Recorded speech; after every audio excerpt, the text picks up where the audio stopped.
سن 2010 میں فرانس کے اوپر پورے حجاب پر 12 میں بیلجیم کے اندر بھی برقعے کے اوپر پابندی لگی. ہمارے مسلم خواتین کے پردے کے مقابلے میں بھگوا جھنڈے اپنے غریبانوں میں ڈال کر کے اسی طرح سے وہ اپنے مذہب کا نعرہ لگا کر کے کیوں آگے بڑھ رہی ہے؟ اس کا صاف اور واضح مطلب یہ ہے کہ یہ اسلام سے ایک بیٹی ایسی تھی جس کا نام حالہ عتیق تھا. اس نے کہا کسی بھی حال میں میں اپنے حجاب کو نہیں اتار سکتی, کسی بھی حال میں میں اپنے برقعے کو نہیں اتار سکتی. کسٹم آفیسرز نے کہا کہ اگر تم حجاب کو نہیں اتارو گی تو میں تمہیں واپس ملک شام بھیج دوں گا, واپس ملک شام بھیج دیا جائے گا. اس لڑکی کا یہ جملہ تھا, اس بہن کا یہ جملہ تھا کہ جہاں سے میرے مذہب کے تعلق سے آزادی چھین لی جا رہی ہو, میرے مذہب پر عمل کرنے سے روکا جا رہا ہو, اس سے تو بہتر ہے کہ میں واپس ملک شام چلا. آپ نے اس بہن کو بھی دیکھا ہوگا سوشل میڈیا میں جنہوں نے بہت سارے بھگوڑے آتنکی نوجوانوں کے خلاف اللہ اکبر کا نعرہ بلند کرتے ہوئے وہ آگے بڑھ رہی ہیں. یہ کیا ہے؟ یہ بھی ایک ہمت کی بات ہے. میں اس نظریے سے اس کو دیکھتا ہوں کہ یہ بھی ثابت قدمی ہے. ایسی ثابت قدمی اگر ہمارے مسلم معاشرے کے اندر پیدا ہو جائے, خود برقع ہٹاؤ گی, خود حجاب کو ہٹاؤ گی تو لوگوں کو موقع ملے گا. لیکن یہ ہمارا دینی شعار ہے اور یاد رکھو یہ قرآن کا فرمان ہے, یہ ہمارے رب کا فرمان ہے. اور یاد رکھنا ہمارے رب کا فرمان جب قرآن کے اندر آ جائے تو ایک مومن اپنے آپ کو قتل کرا لے گا, ایک مومن اپنی جان گوا دے گا, لیکن رب کے فرمان میں کہیں رد و بدل نہیں کر سکتا, اس کے خلاف وہ نہیں جا سکتا. ان الحمد للہ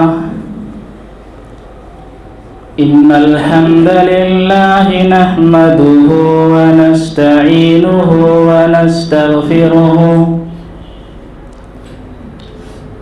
ونعوذ بالله من شرور انفسنا ومن سيئات اعمالنا من يهده الله فلا مضل له ومن يضلله فلا هادي له وأشهد أن لا إله إلا الله وحده لا شريك له وأشهد أن محمدا عبده ورسوله يا أيها الذين آمنوا اتقوا الله حق تقاته ولا تموتن إلا وأنتم مسلمون يا أيها الناس اتقوا ربكم الذي خلقكم من نفس واحدة وخلق منها زوجها وبث منهما رجالا كثيرا ونساء واتقوا الله الذي تساءلون به والأرحام إن الله كان عليكم رقيبا يا أيها الذين آمنوا اتقوا الله وقولوا قولا سديدا يصلح لكم أعمالكم ويغفر لكم ذنوبكم ومن يطع الله ورسوله فقد فاز فوزا عظيما أما بعد فإن خير الحديث كتاب الله وخير الهدي هدي محمد صلى الله عليه وسلم وشر الأمور محدثاتها وكل محدثة بدعة وكل بدعة ضلالة وكل ضلالة في النار أعوذ بالله من الشيطان الرجيم بسم الله الرحمن الرحيم يا أيها النبي قل لأزواجك وبناتك ونساء المؤمنين يدنين عليهن من جلابيبهن رب اشرح لي صدري ويسر لي أمري واحلل عقدة من لساني يفقهوا قولي رب زدني علما. حاضرین جمعہ، پردہ نشی خواتین اسلام، تمام تعریفیں اس اللہ رب العالمین کے لیے لائق اور زیبا ہے جنہوں نے ہم بنی نوع انسان کو اس دار فانی کے اندر مبعوث کیا. درود و سلام نازل ہوں تمام نبیوں کے اوپر، بالخصوص ہمارے اور آپ کے پیارے نبی جناب محمد الرسول اللہ صلی اللہ علیہ وسلم کے اوپر.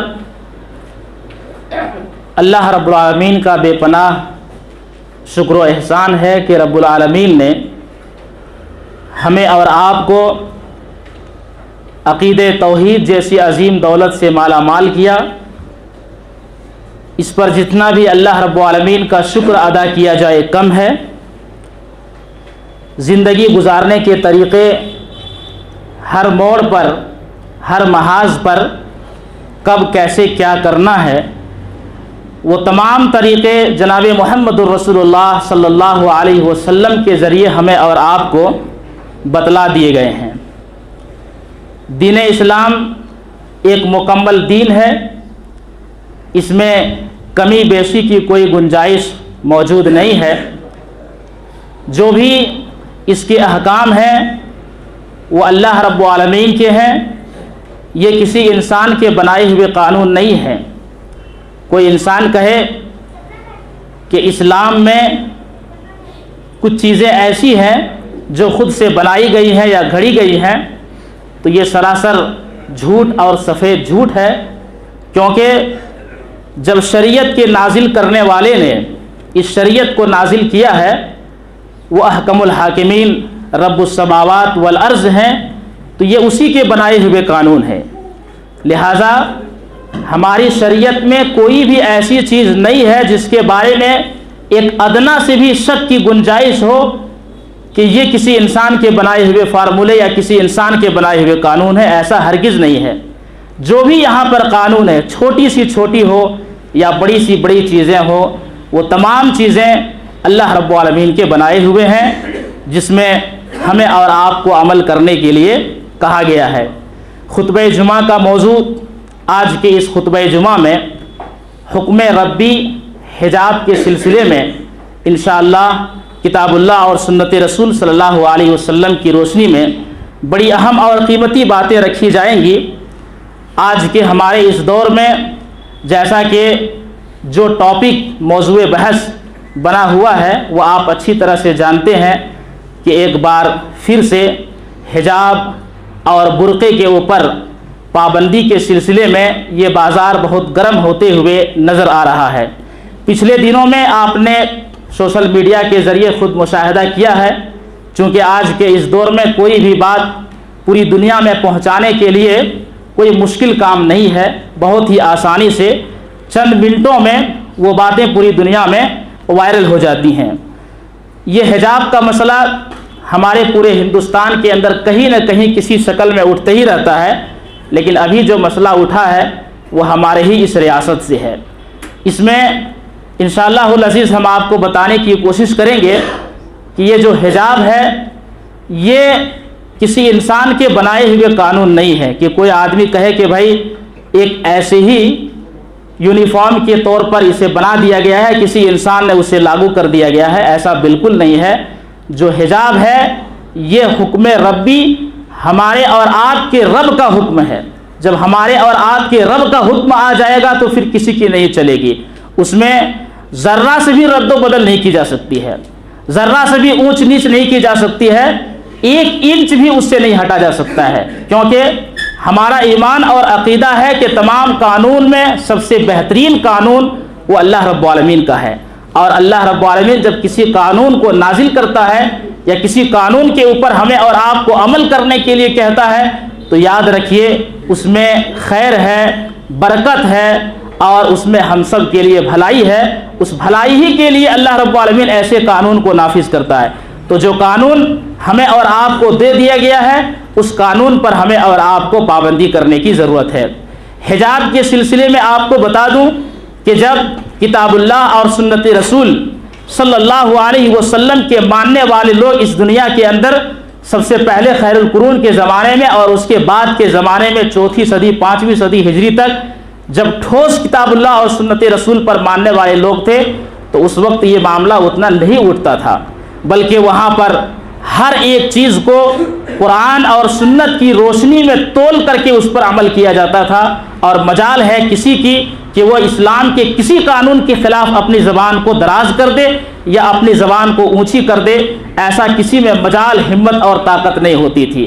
پھر بعد کے زمانے میں جب اہل مغرب نے فتنہ برپا کرنا شروع کر دیا، لوگوں کا تعلق کتاب اللہ اور سنت رسول سے دور ہونے لگا، تو پھر جو ہے یہ واویلا مچنے لگا پوری دنیا کے اندر کہ برقعے اور اسی طرح سے حجاب کو لے کر کے عورتوں کے اوپر ظلم کیا گیا ہے، عورتوں کے اوپر پابندی لگائی گئی ہے، عورتوں کے اوپر سراسر ناانصافی کی گئی ہے۔ اس طرح کی باتیں اہل مغرب اور مغرب کے میڈیا نے پورے طور پر پھیلایا۔ اس کا اثر ہمارے گھروں تک بھی آیا، اس کا اثر ہماری بہن بیٹیوں تک بھی آیا کہ ان چیزوں کو دیکھ کر کے، ان چیزوں کو سن کر کے وہ اس چیز سے دور ہوتی گئیں، اور آج طرفہ تماشا یہ ہے کہ وہ خواتین، وہ ہماری مائیں اور بہنیں جو برقع پہنتی ہیں، اس کی تعداد کم ہے ان ماؤں اور بہنوں کے مقابلے میں جو برقع کا استعمال نہیں کرتی ہیں، حجاب نہیں پہنتی ہیں۔ تو دیکھیے دشمن کو موقع کب ملتا ہے؟ دشمن کو کسی بھی چیز میں موقع اس وقت ملتا ہے جب ہم کبھی اس چیز کو کریں اور اس چیز کو چھوڑ دیں، کبھی کریں گے کبھی چھوڑ دیں گے، تو اسے یہ محسوس ہوگا کہ یہ کوئی معمولی چیز ہے، اس کے اندر یہ کوئی اہمیت کی حامل نہیں ہے۔ اسے یہاں کیا ہے؟ 2 چیزیں ہیں، ایک ہے برقع اور دوسری ہے داڑھی۔ ایک آدمی داڑھی رکھتا بھی ہے، کوئی آدمی داڑھی نہیں بھی رکھتا ہے، اس طرح کے لوگ بھی مل جائیں گے۔ تو لوگ کیا سمجھتے ہیں کہ جو لوگ داڑھی نہیں رکھتے ہیں، ہو سکتا ہے کہ اس کے دین میں اتنی آسانی دی گئی ہو کہ کوئی رکھے یا نہ رکھے، اس طرح کی چھوٹ دی گئی ہو، اور برقع بھی بعض خواتین پہنتی ہیں، بعض خواتین نہیں پہنتی ہیں۔ ہر خواتین جو ہے اس کو اپنی زندگی کا لازمی حصہ بنا لے، اور ہر مرد داڑھی کو اپنی زندگی کا لازمی حصہ بنا لے، تو ہمارے دینی شعار بن جائے گا۔ یہ پہلے سے تو دینی شعار ہے ہی، لیکن لوگوں کو معلوم چلے گا کہ یہ اتنی سختی سے اگر اس پر عمل کر رہے ہیں تو ضرور اس بات کی ہے کہ یہ اس کی مذہب کا، یہ اس کے دین کا حصہ ہے۔ تو ہمارے اندر اتنی زیادہ کوتاہیاں ہیں کہ کچھ لوگ کر رہے ہیں، کچھ لوگ نہیں کر رہے ہیں، اس لیے زیادہ سے زیادہ دشمنوں کو اس پر انگلی اٹھانے کا موقع ملتا ہے۔ ہمیں موقع نہیں دینا چاہیے۔ جو اللہ رب العالمین کا حکم آ گیا، اللہ رب العالمین کا قانون آ گیا، اس پر ہمیں اور آپ کو چلنا چاہیے۔ پوری دنیا کے اندر سب سے پہلے مغرب میں، اہل مغرب میں اس چیز کو اچھالا گیا کہ برقع کے ذریعے مسلم خواتین کے اوپر پابندی لگائی گئی ہے اور ناانصافی کی گئی ہے۔ چنانچہ سن 2009 کے اندر فرانس میں ایک مسلم طالبہ جس کی عمر 25 سال تھی، صابرین نام کر کے، وہ ایک یونیورسٹی میں پڑھ رہی تھی۔ یونیورسٹی میں پڑھنے کے لیے آخری سیمسٹر میں تھی، اپنے تھیسس جمع کرنے کے لیے ایک تحقیقی مقالہ اور تھیسس انہوں نے لکھی تھی۔ اس کے بعد جو ہے اسے ڈگری ملنے والی تھی اور اس کو اسکالرشپ بھی ملنے والا تھا۔ اس کے اسکالرشپ کو کینسل کر دیا جاتا ہے، اس کے ڈگری کو کینسل کر دیا جاتا ہے۔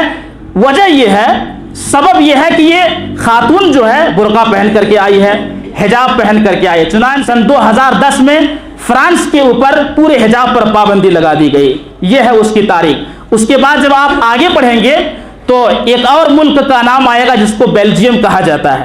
وہاں پر ایک اور خاتون تھی، اس خاتون نے، وہ اسٹیٹ اسمبلی کے باضابطہ ایک ممبر تھی، ایک مسلم خاتون تھی، حجاب پہن کر کے ایک دن اسمبلی میں شرکت کر دی۔ تو بازو میں ایک شخص بیٹھا ہوا تھا، اس شخص نے کورٹ میں جا کر کے مقدمہ دائر کر دیا، کہا کہ جمہوریت کے آئین کے خلاف اس نے قدم اٹھایا ہے، لہٰذا اس کے اوپر کارروائی ہونی چاہیے۔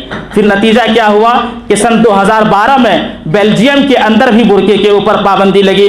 اسی طرح سے دنیا کے کئی ممالک آپ اگر نقشے میں اٹھا لیں، ہالینڈ کو لے لیجئے، 2015 में वहाँ पर भी पाबंदी लगी, अभी श्रीलंका में भी पाबंदी लगी, और इस तरह की बेशुमार मिसालें आपको मिल जाएंगी चीन के अंदर भी, और बेशुमार ममालिक ऐसे हैं जहाँ पर पाबंदी धीरे धीरे किसी न किसी शक्ल में लगती हुई नजर आती है। हमारा ईमान और अकीदा है कि ये हिजाब का जो हुक्म है ये किसी इंसान का बनाया हुआ नहीं है, ये अल्लाह रब्बुल आलमीन का बनाया हुआ है।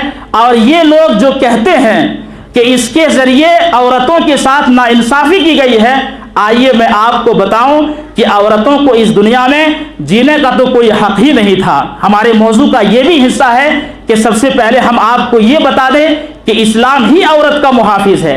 इस दुनिया के अंदर बहुत सारे मज़ाहिब आए, बहुत सारे मज़ाहिब आपको मिलेंगे भी, लेकिन किसी में उतनी ज़्यादा औरत की हिफाजत के ताल्लुक से आयन नहीं बनाए गए, कवानीन नहीं बनाए गए, जिस कदर शरीयत इस्लामिया ने औरत की हिफाजत के ताल्लुक से कवानीन बनाए हैं और उस पर अमल करने के लिए कहा गया है। औरतों के वजूद को पूरे तस्लीम किया ही नहीं जाता था। आप इस्लाम से पहले की तारीख को उठा लें तो ऐसी ऐसी चीज़ें आपको मिलेंगी जिससे पता चलेगा कि उसके वक़ार का, उसके वजूद का, उसकी इज्जत का तहफ़्फ़ुज़ था ही नहीं। जब इस्लाम आया तो इस्लाम ने उसे तहफ़्फ़ुज़ फराहम किया। चुनांचे जब बेटियों की पैदाइश को आदमी दरगोर कर देता था तो ये सबसे गिरा हुआ मुआशरा था, जिस मुआशरे के अंदर औरत के वजूद को तस्लीम नहीं किया जाता था। अल्लाह रब्बुल आलमीन ने इसी सिलसिले में सूरह नहल आयत नंबर 58 और 59 के अंदर फरमाया, व इज़ा बुश्शिरा अहदुहुम बिल उन्सा ज़ल्ला वजहुहु मुस्वद्दन व हुवा कदीम यतवारा मिनल कौमि मिन सूइ मा बुश्शिरा बिही अयुमसिकुहु अला हुनिन अम यदुस्सुहु फित तुराब। जब उन्हें बेटी होने की खुशखबरी सुनाई जाती तो उनका चेहरा बिल्कुल सियाह हो जाता और वो इस चीज को सुन करके लोगों से छिपा फिरता रहता और इसी तरह से अपने अंदर ही अंदर घुटता रहता कि अब इस जिल्लत को अपने साथ लिए रहें या मिट्टी के नीचे दबा दें। इमाम बगवी रहमतुल्लाह अलैह एक बहुत बड़े मुफस्सिर हैं, उन्होंने इस आयत के सिलसिले में लिखा है कि अरब के अंदर इस्लाम से पहले जब किसी के यहाँ अगर कोई लड़की पैदा हो जाती तो उस वक्त वो आदमी दो काम करता था, दो में से एक काम करता था। पहला काम ये करता था कि उस बच्ची को थोड़ी सी उम्र के बाद ऊन के कपड़े पहना करके बकरियां दे देता और वो बच्ची जो है बकरियां लेकर के चलती फिरती। और दूसरा काम अगर ये नहीं हो पाता तो लोग ये करते कि बाज़ाब्ता जब 6 साल की उम्र हो जाती तो अपने घर वालों से कहते कि तैयार करो, हम दादी दादा के यहाँ या ननिहाल में इनसे जाकर के मुलाकात करवाने वाले हैं अपने रिश्तेदारों के साथ। फिर उसे जाता, कब्र खोदता और उसमें जो है उस बेटी को जिंदा दफन कर दिया जाता था। ये था जहालत का मुआशरा।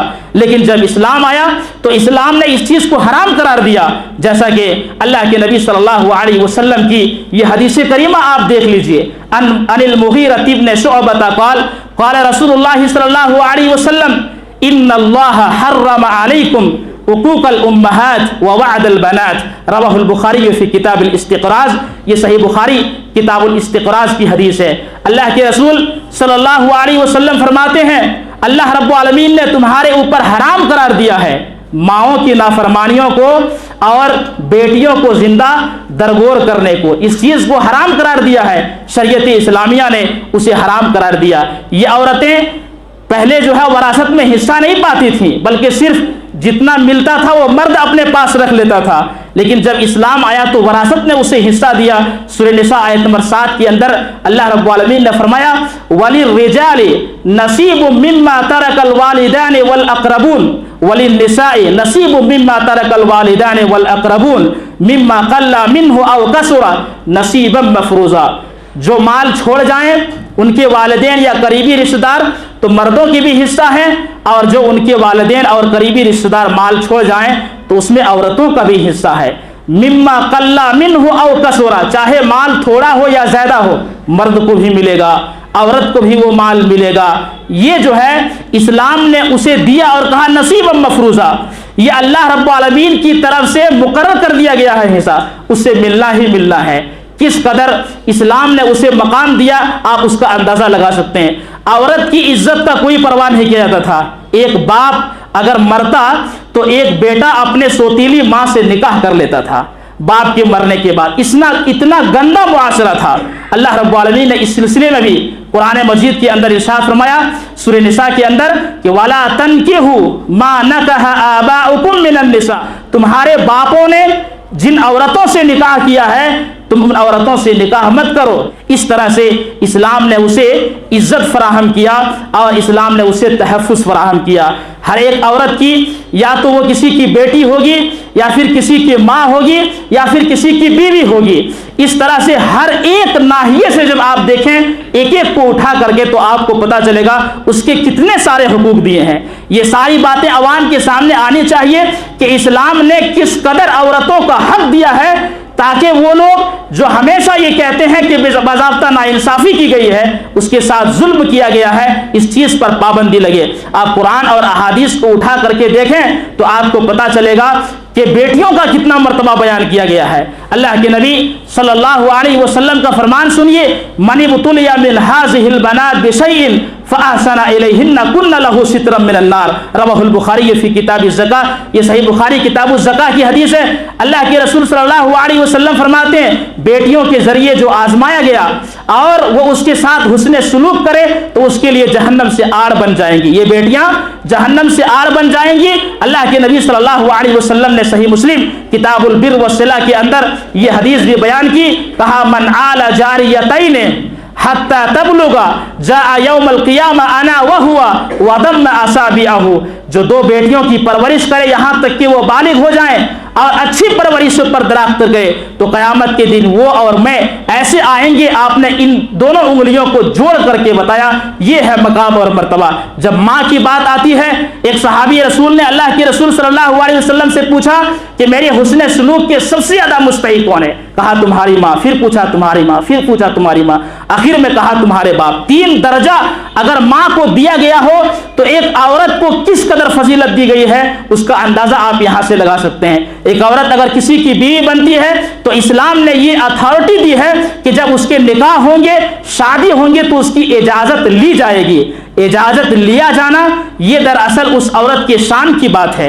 इजाज़त लिया जाना ये उस औरत के फ़ख्र की बात है, ये उसकी इज्जत की बात है कि उससे पूछा जा रहा है। ऐसा नहीं है कि कहीं के मन मर्जी का रिश्ता कहीं के ऊपर थोप दिया जाए, बल्कि उसकी रजामंदी उसमें शामिल हाल होगी। ये उसका हक इस्लाम ने दिया है। चुनांचे अल्लाह के नबी सल्लल्लाहु अलैहि वसल्लम इस सिलसिले में एक हदीस के अंदर बयान फरमाते हैं, अन्ना अबा हुरैरता हद्दसहुम अन्ना नबिया सल्लल्लाहु अलैहि वसल्लम क़ाल ला तुनकाहुल अय्यिम हत्ता तुस्तअमर वला तुनकाहुल बिक्र हत्ता तुस्ताजन। क़ालू या रसूलल्लाह व कैफ़ इज़्नुहा क़ाला अन तस्कुता, रवाहुल बुखारी फ़ी किताबिन निकाह। ये सही बुखारी किताबुन निकाह की हदीस है। हज़रत अबू हुरैरा रज़ियल्लाहु तआला अन्हु रिवायत करते हैं, अल्लाह के रसूल सल्लल्लाहु अलैहि वसल्लम ने फरमाया, बेवा औरत का निकाह न किया जाए यहाँ तक कि उससे पूछ लिया जाए, उसकी इजाज़त ले ली जाए, और किसी कुंवारी लड़की का भी निकाह उस वक्त तक न किया जाए यहाँ तक कि उसकी इजाज़त ले ली जाए। सहाबा किराम ने पूछा, अल्लाह के नबी सल्लल्लाहु अलैहि वसल्लम, कुंवारी लड़कियां तो शर्माती हैं, वो अपनी ज़बान से कैसे इजाज़त देंगी? तो अल्लाह के रसूल सल्लल्लाहु अलैहि वसल्लम ने एक उसलूब ये भी बयान किया, अन तस्कुता, सुनो, उसकी खामोशी उसकी इजाज़त समझी जाएगी। ये अल्लाह के रसूल सल्लल्लाहु अलैहि वसल्लम ने हमें उसलूब बयान कर दिया है। इस हदीस से पता ये चल रहा है कि ये भी औरत का एक हक है। इसी तरह एक औरत अगर किसी की बीवी बनती है तो उसका एक हक ये भी है कि उसको महर दिया जाएगा। अल्लाह रब्बुल आलमीन ने यह भी कहा, वातुन निसा सदक़ातिहिन्ना निहला, औरतों को खुशी खुशी उसका महर दो, ये भी उसका हक है। एक औरत अगर किसी की बीवी बनती है तो नानो नफका खिलाने पिलाने की पूरी जिम्मेदारी उस मर्द के ऊपर आ जाती है। ये भी औरत का एक हक है, ये भी औरत का एक हक है, ये भी औरत का एक वकार है, ये भी औरत का एक मकाम है। हज्जतुल वदा के मौका पर अल्लाह के नबी सल्लल्लाहु अलैहि वसल्लम ने सहाबाए किराम के जम्मे गफीर से खिताब किया। उस वक्त अल्लाह के नबी सल्लल्लाहु अलैहि वसल्लम ने कई एक बातें बयान फरमाई। उनमें से औरतों के हुकूक का भी अल्लाह के नबी सल्लल्लाहु अलैहि वसल्लम ने जिक्र किया। कहा, फत्तकुल्लाह फिन्निसा, लोगो औरतों के मामले में अल्लाह से डरो, इसलिए कि तुमने उन औरतों को अल्लाह के अमान के साथ लिया है। वस्तहललतुम फुरूजहुन्ना बिकलिमतिल्लाह, और उन्हें अल्लाह के कलमे के जरिए अपने लिए हलाल किया है। उसके बाद अल्लाह के नबी सल्लल्लाहु अलैहि वसल्लम ने फरमाया कि तुम्हारा उनके ऊपर हक यह है कि तुम्हारे बिस्तर तक वो किसी ऐसे शख्स को न आने दें जिसे तुम नापसंद करते हो, और उनका तुम्हारे ऊपर यह हक है रिज़्क़ुहुन्ना व किस्वतुहुन्ना बिल मारूफ, खिलाना पिलाना मारूफ तरीके से बूदोबास और जिंदगी को गुजारना, ये उनका तुम्हारे ऊपर हक है। कुरान ने यह भी कहा कि बीवियों के साथ वाशिरुहुन्ना बिल मारूफ, मारूफ तरीके के साथ उनके साथ बूदोबास इख्तियार की जाएगी, अच्छाई के साथ उनको रखा जाएगा, उनके साथ मुआशरत अच्छी होगी। इसीलिए अम्मा आयशा रज़ियल्लाहु अन्हा कहती हैं अल्लाह के रसूल सल्लल्लाहु अलैहि वसल्लम ने फरमाया खैरुकुम खैरुकुम लिअहलिही व अना खैरुकुम लिअहली, रवाहु तिर्मिज़ी फी किताबिल मनाक़िब, ये सुनन तिर्मिज़ी किताबुल मनाक़िब की हदीस है कि तुम में बेहतरीन वो है जो अपने अहल के लिए बेहतर हो, और तुम में से सबसे ज़्यादा मैं अपने अहल के लिए बेहतर हूँ। गोया कि ये उसके साथ मुआशरत की बात है कि उसके साथ अच्छाई का मामला किया जाएगा, मुआशरत को अच्छी रखी जाएगी, ये इस्लाम जो है हुक्म देता है। औरतों के इस कदर हुकूक हैं। अब औरत के ताल्लुक से अल्लाह के नबी सल्लल्लाहु अलैहि वसल्लम ने जहां एक पहलू यह भी बयान किया कि औरतें दुनिया की सबसे कीमती चीज़ हैं और सबसे अहम और मानवी चीज़ नहीं बल्कि सबसे अहम और कीमती चीज़ है, अल्लाह के नबी सल्लल्लाहु अलैहि वसल्लम ने बाज़ अहादीस के अंदर यह भी जिक्र किया है कि मर्दों के लिए फितने के सबब भी बना करती हैं। अगर वो हुदूद, वो लिमिट जो इस्लाम ने लिमिटेड कर दिया है, अगर उससे क्रॉस करेंगी औरतें तो ज़रूर भी ज़रूर मर्दों के लिए फितना के बाइस बनेंगी। अल्लाह के नबी सल्लल्लाहु अलैहि वसल्लम एक हदीस के अंदर क्या फरमाते हैं, अन अबी सईद अल खुदरी रज़ियल्लाहु तआला अन्हु क़ाल क़ाल रसूलुल्लाह सल्लल्लाहु अलैहि वसल्लम इन्न दुनिया हुल्वतुन खज़रतुन व इन्नल्लाह मुस्तख़लिफ़कुम फ़ीहा फ़यंज़ुरु कैफ़ तअमलून फ़त्तक़ुद दुनिया वत्तक़ुन निसा फ़इन्न अव्वल फ़ितनति बनी इसराइल कानत फ़िन निसा, रवाहु मुस्लिम, ये सही मुस्लिम की हदीस है। हज़रत अबू सईद खुदरी रज़ियल्लाहु तआला अन्हु कहते हैं अल्लाह के रसूल सल्लल्लाहु अलैहि वसल्लम ने फरमाया ये दुनिया बिल्कुल सरसब्ज़ व शादाब है और मीठी है, अल्लाह ने तुम्हें इसलिए भेजा है यहाँ पर फ़यंज़ुरु कैफ़ तअमलून, ताकि अल्लाह तुम्हारा इम्तिहान ले कि तुम अमल कैसे करते हो। उसके बाद दो चीज़ों से बचने का हुक्म दिया, फ़त्तक़ुद दुनिया वत्तक़ुन निसा, औरतों से बचो और दुनिया से बचो, इसलिए कि बनी इस्राइल में सबसे पहला फितना औरतों का फितना था, सबसे बड़ा फितना बनी इस्राइल में जो था ये औरतों का फितना था। इसीलिए जो कानून अल्लाह रब्बुल आलमीन ने औरतों के लिए बना दिया है इसमें खैर है। वो कौन से कानून है, वो कौन से स्टेप्स, वो इक़दाम हैं जो अल्लाह रब्बुल आलमीन ने औरतों की हिफाजत के लिए बयान किया है, आइए एक एक करके हम देखते हैं। औरत की हिफाजत के लिए सबसे पहला कानून ये बनाया गया, सबसे पहला कानून हमें ये दिया गया कि औरतों की असल जाए करार उसका घर है। इसलिए अल्लाह रब्बुल आलमीन ने कहा वक़रना फ़ी बुयूतिकुन्ना, तुम अपने घरों में टिकी रहो, इसलिए कि औरतों की असल जाए करार उसका घर होता है। उसके लिए किसी शायान शान नहीं है कि बाहर मर्दों के शाना बशाना चलें या इस तरह से मर्दों के शाना बशाना चलें और बाहर मर्दों की तरह वो घूमे फिरे करें। इसलिए अल्लाह के नबी सल्लल्लाहु अलैहि वसल्लम ने कई अहादीस के अंदर उसकी वजाहत बयान फरमाई है। जैसा कि एक हदीस के अंदर आप देखिए, सही इब्न हिब्बान की हदीस है, अल्लाह के नबी सल्लल्लाहु अलैहि वसल्लम फरमाते हैं अल मरअतु औरतुन फ़इज़ा खरजत इस्तशरफ़हा शैतान, ये औरत जो है पूरे छुपाने की चीज है, जब वो घर से बाहर निकलती है शैतान उसके ताक में लग जाता है, ताक में शैतान लग जाता है। और अल्लाह के नबी सल्लल्लाहु अलैहि वसल्लम फरमाते हैं व अक़रबु मा तकूनु मिन रहमति रब्बिहा व हिया फ़ी क़अरि बैतिहा, औरत अल्लाह रब्बुल आलमीन की रहमत की सबसे ज्यादा करीब उस वक्त होती है जब वो घर में हुआ करती है। जब वो घर में होती है तो अल्लाह की रहमत की सबसे ज्यादा करीब होती है, लेकिन जब घर से बाहर निकलती है तो शैतान उसके पीछे लग जाता है। आपको ताज्जुब होगा, शरीयत के इस उसलूब पर आप गौर करें। मस्जिद में 5 वक्त आकर के नमाज पढ़ना जमात के साथ ये मर्दों के ऊपर फर्ज है, लेकिन औरतों के लिए कहा गया कि बेहतर नमाज, अफजल नमाज उसका घर में पढ़ना है। जुमा के लिए सिर्फ औरतों की इजाजत है, लेकिन वाजिब मर्द के लिए करार दिया गया है। जिहाद ये मर्दों के ऊपर फर्ज करार दिया गया। उसलूब के ऊपर आप गौर करें कि उसकी असल जाए करार क्या है, वो घर है। घरों में माँ बेटी रहती हैं, घर में घर के इज्जत रहा करते हैं। इसीलिए अल्लाह के नबी सल्लल्लाहु अलैहि वसल्लम ने कहा कि अगर घर में कोई ताक झांक करे तो उसकी आंख फोड़ दो। आंख फोड़ने की बात कही, इसका मतलब यह है कि घर की हिफाजत हो जाए। इसलिए औरतों के लिए पहला उसूल यह है, پہلا قانون یہ ہے کہ گھروں کو لازم پکڑیں تاکہ پوری دنیا حفاظت میں رہے گی. اسی طرح سے دوسرا قانون یہ دیا گیا کہ مرد و زن کے اختلاط سے بچا دیا گیا, یعنی مرد و زن آپس میں خلط ملط نہ ہو. یہ اسلام کا اصول ہے. اسلام کا اصول یہ ہے کہ مرد و زن, مرد اور عورت آپس میں خلط ملط نہ ہو. اللہ کے نبی صلی اللہ علیہ وسلم کے زمانے میں صحابیات آیا کرتی تھیں, کہاں پر؟ مسجد میں نماز پڑھنے کے لیے. تو اللہ کے نبی صلی اللہ علیہ وسلم کہا پیچھے ہٹ جاؤ, تمہارے لیے یہ مناسب نہیں ہے کہ راستے کے بیچ میں تم چلا کرو, بلکہ راستے کے کنارے ہو کر کے چلا کرو. وہ کتنی فرما بردار خواتین رہی ہوں گی کہ اللہ کے نبی کے یہ فرمان سننے کے بعد عورتیں دیوار سے ایسے چمٹ کر کے چلا کرتی تھیں کہ بسا اوقات ان کی چادریں ان کے دیواروں کے اوپر اٹک جایا کرتی تھیں. اس قدر اللہ کے نبی صلی اللہ علیہ وسلم کے فرمان کے اوپر وہ چلا کرتی تھیں. آج کی عورتیں راستے میں ایسے بیچ میں چلا کریں گی, مردوں کو کراس ہو جانا پڑتا ہے, مردوں کو باہر نکل جانا پڑ جاتا ہے. اس طرح کے ہمارے اندر بے حیائی اور بے شرمی پھیل چکی ہے. اسی طرح سے اسلام نے تیسرا قانون عورت کے لیے پردہ کا دیا ہے. اگر وہ پردے میں رہے گی تو یقین جانیے وہ خیر اور برکت کے مالا مال ہو جائیں گی. یہ کسی انسان کے بنائے ہوئے قانون نہیں, بلکہ اللہ رب العالمین کے بنائے ہوئے قانون ہے. فرضیت پردہ کے لیے آئیے چند دلائل اور چند باتیں آپ سنیے اور آپ کو معلوم ہوگا کہ یہ کسی انسان نے نہیں بنایا ہے. چنانچہ اللہ رب العالمین نے سورہ احزاب فرمایا وَإِذَا سَأَلْتُمُوهُنَّ مَتَاعًا فَاسْأَلُوهُنَّ مِنْ وَرَاءِ حِجَابٍ, جب تم ان سے کوئی چیز مانگو تو پردے کے پیچھے سے مانگا کرو, پردے کے پیچھے سے مانگا کرو. ذَلِكُمْ أَطْهَرُ, وہ تمہارے دلوں کے لیے بھی اور ان کے دلوں کے لیے بھی پاکیزگی کا ذریعہ ہے. اس آیت کے نزول کا سبب اس کو آیت الحجاب کہا جاتا ہے. اس آیت کو آیت الحجاب کے نام سے جانا جاتا ہے, پردے والی آیت. اور پردے کے تعلق سے نازل ہونے والی تمام آیتوں میں یہ سب سے پہلی آیت ہے. سب سے پہلی آیت کب نازل ہوئی؟ اللہ کے نبی صلی اللہ علیہ وسلم کے زمانے میں ذی قعدہ کے مہینے میں سن 5 ہجری کے اندر, سن 5 ہجری ذی قعدہ کے مہینے میں یہ آیت نازل ہوتی ہے جس کو آیت الحجاب کہا جاتا ہے. اس کے تعلق سے کتاب التفسیر کے اندر موجود ہے, صحیح بخاری وغیرہ کے اندر, کہ حضرت عمر فاروق رضی اللہ تعالی عنہ نے اللہ کے نبی صلی اللہ علیہ وسلم سے کہا کہ اللہ کے نبی صلی اللہ علیہ وسلم آپ کے گھر میں اچھے اور برے ہر قسم کے لوگ آتے ہیں, تو آپ اپنی ازواج مطہرات کو پردے کا حکم دے دیں, پردہ کرنے کا حکم دے دیں.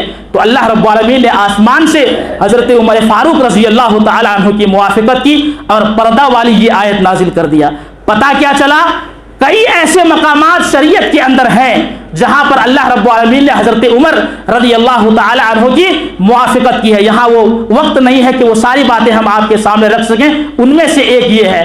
تو ذی قعدہ کے مہینے میں سن 5 ہجری میں نازل ہوئی یہ آیت. اسی طرح سے سورہ احزاب کی آیت نمبر 59 جب آپ اٹھا کر کے دیکھیں تو اس میں باضابطہ تمام مومنہ عورتوں کا لفظ بھی موجود ہے. اللہ رب العالمین نے فرمایا یا ایھا النبی قل لازواجک وبناتک ونساء المؤمنین یدنین علیہن من جلابیبہن, اے نبی آپ اپنی عورتوں سے اور اسی طرح سے اپنی بیٹیوں سے اور تمام مومنہ عورتوں سے کہہ دیں کہ وہ اپنے اوپر چادر کو لٹکا لیا کریں, وہ اپنے اوپر چادر کو لٹکا لیا کریں. اس میں پردے کا حکم اللہ رب العالمین نے دے دیا ہے. اب اس کے سلسلے میں آپ کو بتا دوں, اس آیت کے ضمن میں ام سلمہ رضی اللہ تعالی عنہ اس آیت کے سلسلے میں کیا کہتے ہیں؟ کہتے ہیں کہ جب یہ آیت نازل ہوئی تو نازل ہونے کے بعد انصاری جو خواتین تھی وہ انصاری خواتین اس طرح سے اپنے اوپر پردے کے گھونگھٹ کو لٹکا لیا کرتی گویا کہ معلوم ہوتا ان کے سروں کے اوپر کوے بیٹھے ہیں, ان کے سروں کے اوپر کوے بیٹھے ہیں. اور ایک ناحیے سے اما عائشہ رضی اللہ عنہا یہ بھی کہتی ہیں, حضرت صفیہ رضی اللہ عنہا کہتی ہیں کہ جب اما عائشہ رضی اللہ عنہا کے سامنے قریشی عورتوں کے فضائل بیان کیے گئے, قریشی عورتوں کے فضائل, تو اس وقت اما عائشہ رضی اللہ عنہا نے کہا کہ ٹھیک ہے قریشی عورتوں کی فضیلت اپنی جگہ پہ ہے, لیکن انصاری خواتین جو انصاری گھرانے کی خواتین تھی, جب اس وقت یہ قرآن کی سورہ نور کی یہ آیت نازل ہوئی وَلْيَضْرِبْنَ بِخُمُرِهِنَّ عَلَى جُيُوبِهِنَّ, وہ اپنے غریبانوں میں اوڑھنیوں کو ڈالے رکھیں. تو سنو, اس وقت مردوں نے جب یہ آیت پڑھ کر کے ان کے سامنے سنائی تو اس وقت فجر کی نماز میں جب وہ نکلی تو ایسے پردہ کر کے اور گھونگھٹ کو لٹکا کر کے جیسے پتہ چلتا تھا کہ ان کے سروں کے اوپر کوے بیٹھے ہوں. اللہ اکبر, اس طرح سے پابندی کیا کرتی تھی. قرآن کی ایک آیت اتری, فوراً اس پر عمل کرنے کے لیے شروع کر دیے. شروع زمانے سے لے کر کے آج تک पर्दे करती आई है हमारी मुस्लिम खवातीन, लेकिन कुछ लोग इसको निशाना बनाते हैं और कहते हैं औरतों के साथ नाइंसाफी की गई है। मेरे इस्लामी भाइयों, आइए मैं आपको बताऊं कि इन दुश्मनाने इस्लाम ने हमारी बहन बेटियों के खिलाफ साजिशें करने के लिए पर्दा को किस कदर निशाना बनाया। हालिया दिनों में आपने देखा कि कॉलेजेस में, यूनिवर्सिटीज में बुर्का पहन करके और इसी तरह से हिजाब पहन करके स्कूल में जाने से मना कर दिया गया। सवाल ये पैदा होता है कि ये आज की बात नहीं है, ये आज की बात नहीं है। हमारी मुस्लिम खवातीन और बहन बेटियां शुरू से पर्दे का एहतमाम कर रही हैं और पर्दे के एहतमाम के साथ स्कूल जा भी रही हैं, कॉलेजेस जा भी रही हैं और पढ़ाई भी कर रही हैं। लेकिन इससे पहले इस तरह की बातें नहीं फैली, आज ये बातें क्यों फैल रही हैं? और आज इनके मुकाबले में, यानी हमारे मुस्लिम खवातीन के पर्दे के मुकाबले में भगवान अपने गरीबानों में डाल करके इसी तरह से वो अपने मजहब का नारा लगा करके क्यों आगे बढ़ रही है? इसका साफ और वाज़ेह मतलब यह है कि ये इस्लाम से खुली हुई दुश्मनी है, ये इस्लाम से मुनाफरत है, ये इस्लाम से दुश्मनी है। इसी दुश्मनी का तकाजा है कि लोग इस तरह की कर रहे हैं और ये इसके पीछे बड़ी गंदी सियासत चलती है। मेरे इस्लामी भाइयों, अगर हम और आप अपनी बहन बेटियों को पर्दे में रखें और पर्दे का हुक्म दें तो अल्लाह की कसम किसी की मजाल नहीं है कि वह हमारे पर्दे के खिलाफ कुछ बोलें। बोलने वाले बहुत सारे आए, पाबंदियां लगाने वाले बहुत सारे आए। फ्रांस के सदर ने कभी इस पर पाबंदी लगाई थी, लेकिन आज वो इस दुनिया के अंदर मौजूद नहीं है। हमारी मुस्लिम खवातीन को सबक सीखना चाहिए। 1955 के अंदर हाला अतीक से, हाला अतीक ये मुल्क शाम के रहने वाली एक ऐसी 31 साला खातून है जो हमारी तमाम मुस्लिम माओं और बहनों के लिए एक नसीहत साबित होगी। मैं आपको ले जाना चाहता हूं 1955 के अंदर। 1955 के अंदर या के रहने वाले, मुल्क शाम के रहने वाले एक घराने ने यह इरादा किया कि यहां छोड़ करके हम अमेरिका में जाकर के बस जाते हैं। बाप ने कहा सबसे पहले मैं जाता हूं और वहां पर अच्छा इंतजाम करके तुम लोगों को इन्फॉर्म करूंगा, उसके बाद तुम लोग यहां से चली आना, हम लोग जाकर के वहीं पर मुकीम हो जाएंगे। बाप पहले जाता है, इंतजाम भी करता है, घर में इत्तला देता है कि आ जाओ। 3 बेटियां थी और 1 बीवी थी। इन लोगों की कनेक्टिंग फ्लाइट थी। कहां से? ये लोग वहां से सीरिया से निकले, न्यूयॉर्क आए और न्यूयॉर्क से कैलिफोर्निया जाना था। न्यूयॉर्क एयरपोर्ट पर जब वो 3 बहनें और 1 मां पहुंचती हैं तो कस्टम ऑफिसर्स हुकाम ने रोका और कहा ग्रीन कार्ड के लिए हिजाब को उतार करके तस्वीर खिंचवानी होगी, तब जाकर के यहां से तुम्हें आगे जाने की इजाजत दी जाएगी। अब बहुत ज्यादा जबरदस्ती करने पर मां ने और 2 बहनों ने तो हिजाब को खोल दिया और तस्वीर खिंचवा ली ग्रीन कार्ड के लिए। लेकिन उसमें से एक बेटी ऐसी थी जिसका नाम हाला अतीक था। उसने कहा किसी भी हाल में मैं अपने हिजाब को नहीं उतार सकती, किसी भी हाल में मैं अपने बुर्के को नहीं उतार सकती। कस्टम ऑफिसर्स ने कहा कि अगर तुम हिजाब को नहीं उतारोगी तो मैं तुम्हें वापस मुल्क शाम भेज दूंगा, वापस मुल्क शाम भेज दिया जाएगा। उस लड़की का यह जुमला था, उस बहन का यह जुमला था कि जहां से मेरे मजहब के ताल्लुक से आजादी छीन ली जा रही हो, मेरे मजहब पर अमल करने से रोका जा रहा हो, इससे तो बेहतर है कि मैं वापस मुल्क शाम चला जाऊं। बहुत ज्यादा तकरार हुई, 3 घंटे तक कस्टम ऑफिसर्स कहते रहे उतारो, लेकिन उतारने के लिए तैयार नहीं है। लास्ट में थक हार करके कस्टम ऑफिसर्स ने ऐसी बुर्के के ऊपर तस्वीर ले ली। अगर आप साबित कदम रहोगी मेरे मुस्लिम खवातीन माओ और बहनों, तो दुनिया की मजाल नहीं है कि आपके बुर्के को उतार दें, वो आपसे आपके हिजाब को छीन लें, कोई ताकत ऐसी नहीं है। लेकिन शर्त क्या है? हमारे अंदर साबित कदमी होनी चाहिए, हमारे अंदर इस्तिकलाल होनी चाहिए, हमारे अंदर इस पर साबित कदमी होनी चाहिए। मेरे इस्लामी भाइयों, कहने का मतलब यह है ऐसी बहुत सारी मिसालें आपको मिलेंगी। आपने उस बहन को भी देखा होगा सोशल मीडिया में जिन्होंने बहुत सारे भगोड़े आतंकी नौजवानों के खिलाफ अल्लाहू अकबर का नारा बुलंद करते हुए वो आगे बढ़ रही हैं। ये क्या है? ये भी एक हिम्मत की बात है। मैं इस नजरिए से उसको देखता हूं कि ये भी साबित कदमी है। ऐसी साबित कदमी अगर हमारे मुस्लिम معاشرے کے اندر پیدا ہو جائے. خود برقع ہٹاؤ گی, خود حجاب کو ہٹاؤ گی تو لوگوں کو موقع ملے گا, لیکن یہ ہمارا دینی شعار ہے. اور یاد رکھو یہ قرآن کا فرمان ہے, یہ ہمارے رب کا فرمان ہے. اور یاد رکھنا ہمارے رب کا فرمان جب قرآن کے اندر آ جائے تو ایک مومن اپنے آپ کو قتل کرا لے گا, ایک مومن اپنی جان گنوا دے گا, لیکن رب کے فرمان میں کبھی رد و بدل نہیں کر سکتا, اس کے خلاف وہ نہیں جا سکتا. لہٰذا ہمیں اور آپ کو اس پر پابندی کرنی چاہیے, ہمیں اپنی عورتوں کو بھی اس سے پابندی کروانی چاہیے تاکہ کسی غیر مسلم کو یا کسی دشمنان اسلام کو موقع نہ ملے. ہمارے یہاں کے حالات ویسے بھی بہت خراب ہیں. کوشش یہ کی جائے کہ دین و ایمان پر قائم اور ثابت قدم رہا جائے, ورنہ وہ دن دور نہیں کہ آج اگر ہم دین ایمان سے ہاتھ دھو لیں اور تعلیم ہم اپنی اولاد کو نہ دیں تو وہ دن دور نہیں کہ ہماری اولاد خود نہیں پہچانے گی کہ یہ برقع کی اہمیت اسلام میں کیا ہے, حجاب کی اہمیت اسلام میں کیا ہے. اسے کیا معلوم کہ اللہ نے قرآن میں حجاب کی اہمیت کو ذکر کیا ہے. لہٰذا ان کو سکھانے کی ضرورت ہے کہ حجاب اور پردے کی اتنی بڑی اہمیت ہے. ہم انہی چند باتوں کے ساتھ اپنی بات کو ختم کرتے ہیں اور اللہ رب العالمین سے دعا کرتے ہیں کہ رب العالمین ہم سب کو کتاب اللہ اور سنت رسول پر عمل کرنے کی توفیق عطا فرما. یا اللہ رب العالمین تو غفور الرحیم ہے, ہمارے گناہوں کو بخش دے. یا اللہ رب العالمین تو رزاق ہے, ہمیں رزق حلال دے. یا اللہ جو پریشان حال ہیں ان کی پریشانی کو دور فرما. یا اللہ رب العالمین جو مصیبت زدہ ہیں ان کی مصیبت کو دور فرما. یا اللہ جو بیمار ہیں انہیں شفائے عاجلہ و کاملہ عطا فرما. یا اللہ جہاں جہاں مسلمان پریشان ہیں ان کی پریشانیوں کو دور فرما. جو بھی بیمار ہیں یا اللہ رب العالمین ان کی بیماریوں کو دور فرما. آمین. وآخر دعوانا الحمدللہ.